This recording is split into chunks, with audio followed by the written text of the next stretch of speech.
Alors, ma recherche porte sur l'émergence de la communication publique en français et des écritures d'actualité.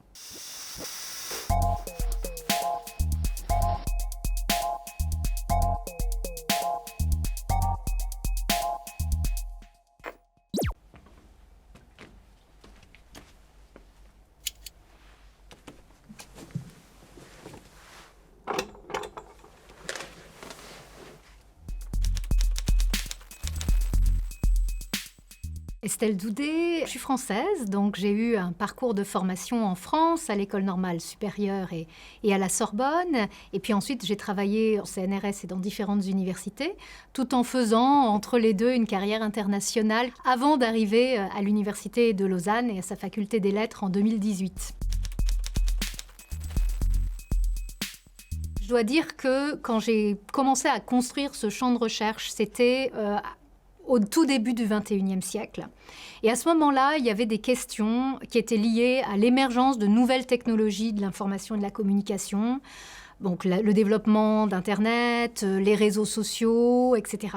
Et j'entendais très souvent des gens dire « on vit une époque où la communication, les médias explosent et on n'a jamais connu ça ». Je me suis posé la question, vraiment ?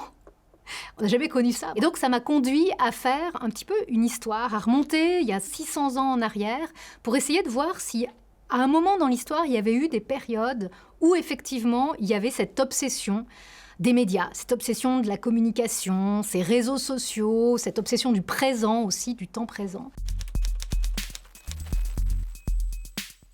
Je travaille sur 3 questions. Comment parler du présent ?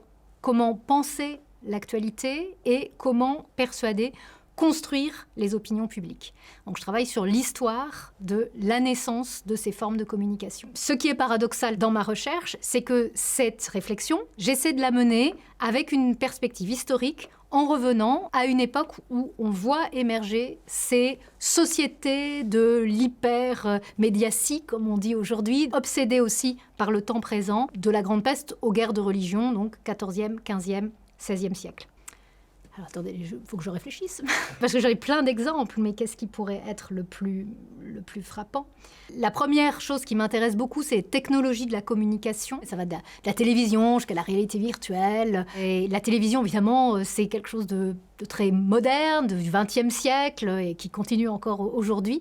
Mais les imaginaires télévisuels, c'est-à-dire le fantasme qu'on peut voir de loin, quelque chose qui n'est pas immédiatement visible, qu'on peut accéder à une actualité qui est à distance de nous, c'est un fantasme qui est véritablement dominant et structurant dans les sociétés européennes à partir de la fin du XIIIe siècle.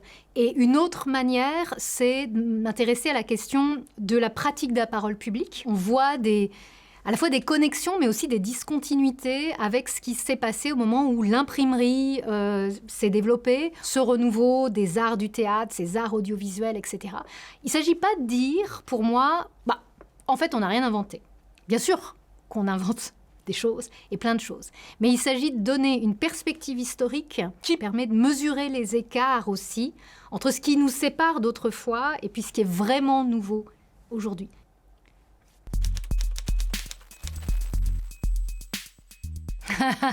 Ça, c'est une question piège. Ma recherche a l'air d'être très loin d'aujourd'hui, mais en fait, elle est vraiment irriguée, je dirais, par ce qui se passe aujourd'hui. Alors les questions qu'on se pose aujourd'hui, évidemment, c'est l'impact des médias sur nos vies, c'est-à-dire la manière dont on voit le monde. C'est des questions qui sont obsédantes, dominantes autour ces années 1500, entre 1450 et 1550. Donc mon but, c'est de donner cette profondeur historique pour essayer de comprendre comment on communique aujourd'hui, d'où ça vient et qu'est-ce qui est nouveau vraiment aujourd'hui.